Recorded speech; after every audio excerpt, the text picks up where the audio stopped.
সম্মানিত দর্শক শ্রোতা মণ্ডলী, আজ আমরা মহাবিশ্বের একটি গুরুত্বপূর্ণ অংশ নিয়ে আলোচনা করব। সেটা হচ্ছে যে ব্ল্যাক হোল।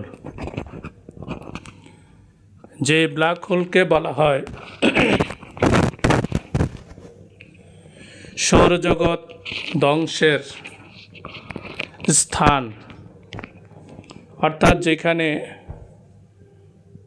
সৌরজগতের গ্রহ নক্ষত্রগুলো ঘুরতে ঘুরতে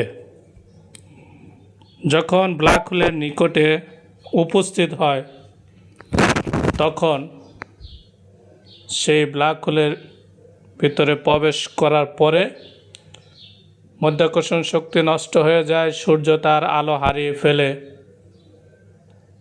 সেখানে যাওয়ার পরে আল্লাহ সুবহানাহু ওয়া তাআলার ইশারায়, হুকুমে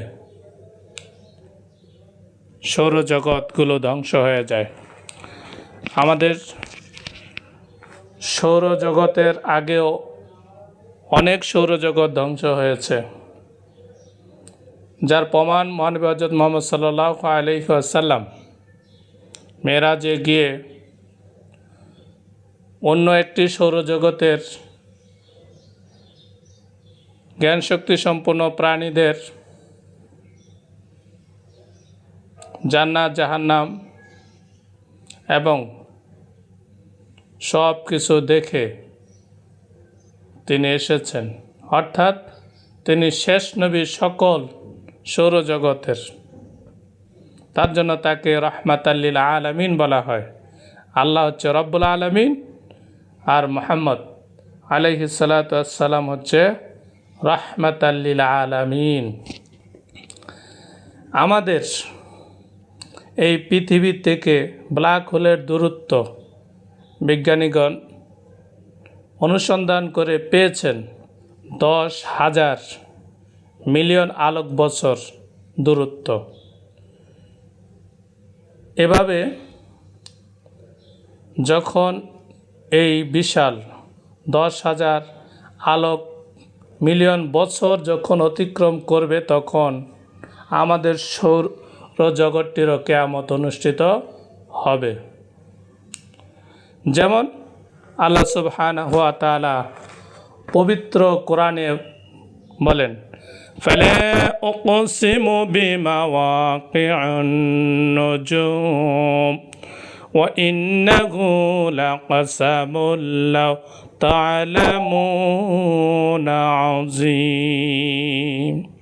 শপথ সেই স্থানের, ব্ল্যাক হোলের, যেখানে নক্ষত্রসমূহ চলতে চলতে ধ্বংস হয়ে অদৃশ্য হয়ে যায়। অর্থাৎ ব্ল্যাক হোলের নিকটে যখন যাবে, তখন চলতে চলতে সূর্য, তার সাথে যত গ্রহ উপগ্রহগুলো রয়েছে, সেগুলো চলতে চলতে নিজ নিজ কক্ষপথে চলতে চলতে চলতে চলতে যখন ব্ল্যাক হোলের নিকটে যাবে, তখন সেটা ধ্বংস হয়ে অদৃশ্য হয়ে যাবে। কারণ এই ব্ল্যাক হোলটি হচ্ছে একটি কালো আবরণ বেষ্টিত অন্ধকারাচ্ছন্ন একটি স্থান। তার জন্য অদৃশ্য হয়ে যায়, দেখা যায় না।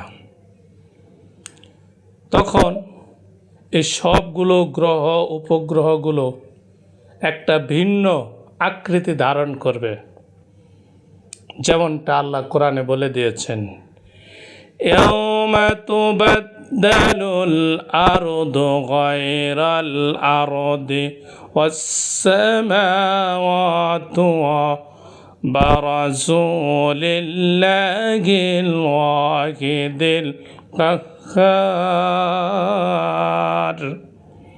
সেদিন পৃথিবীকে এবং আসমানকে পরিবর্তন করে ভিন্ন রূপ করা হবে।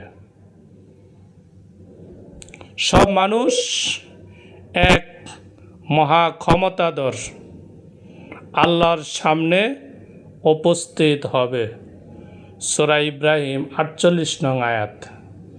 অর্থাৎ সেদিন সবগুলো গ্রহ উপগ্রহ একটা ভিন্ন রূপ ধারণ করে বিশাল একটি মাঠে রূপান্তরিত হবে। অনেকেই সেটাকে বলে থাকেন যে কিয়ামতের মাঠ। সেখানে সকল মানুষ উপস্থিত হবে, অর্থাৎ কবর থেকে সকল মানুষ কী হবে? উঠবে, উঠে সেখানে একত্রিত হবে।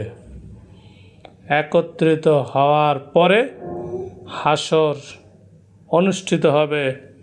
বিচার ফায়সালা সব কিছু সম্পূর্ণ হওয়ার পরে যারা ভালো কাজ করেছে তারা জান্নাতে যাবে, আর যারা খারাপ কাজ করেছে তারা জাহান্নামে যাবে। সম্মানিত দর্শক শ্রোতা মণ্ডলী, এতক্ষণ আপনারা আল কোরআন ও হাদিস গবেষণা পরিষদের সৌজন্যে ব্ল্যাক হোল বা কিয়ামতের স্থান সম্পর্কে জানতে পারলেন। আল্লাহ হাফেজ। আসসালামু আলাইকুম।